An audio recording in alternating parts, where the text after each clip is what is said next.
Bonjour, c'est un constat. Le fait religieux s'invite de plus en plus souvent dans la vie de l'entreprise. 2 managers sur 3 déclarent l'avoir observé.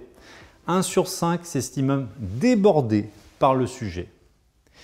Un sujet encore très tabou, mais qu'il faut absolument gérer, car les cas conflictuels, même s'ils restent rares, peuvent s'avérer très coûteux en cas de procédure judiciaire, en termes d'image et de climat social. Pourtant, on va le voir, il existe aujourd'hui des outils juridiques qui permettent d'encadrer l'expression des convictions.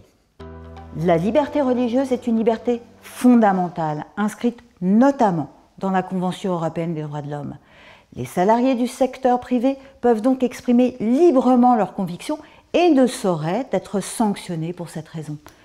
Alors, sur quels critères peuvent reposer ces restrictions? En premier lieu, l'hygiène, la sécurité et la sûreté.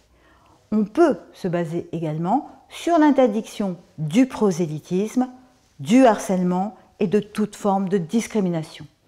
On peut enfin invoquer les missions du salarié et tout ce qui peut nuire au bon fonctionnement de l'entreprise. Un exemple très concret. Un dirigeant peut encadrer le port de signes religieux de ses commerciaux en cas de dégradation de la relation client. Mais attention, il est préférable qu'une clause de neutralité figure dans le règlement intérieur où tout écrit équivalent. Cette clause, notez-le, ne doit pas être discriminante. Pas question de cibler telle ou telle religion. N'ayez pas peur d'aborder le sujet du fait religieux. Proposer des solutions pour l'encadrer peut renforcer les liens autour du projet d'entreprise, à condition bien sûr d'y associer le management, voire l'ensemble des salariés. Pour vos managers, n'hésitez d'ailleurs pas à mettre en place des actions de sensibilisation et de formation. Cela leur permettra d'acquérir les bons réflexes et de bien réagir.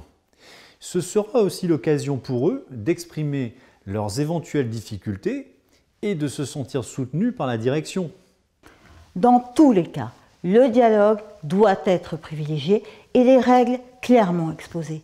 Les sanctions ne doivent arriver qu'en dernier recours et dans les conflits les plus extrêmes, comme par exemple la mise en danger de l'entreprise ou l'incapacité avérée du salarié à s'adapter aux règles internes.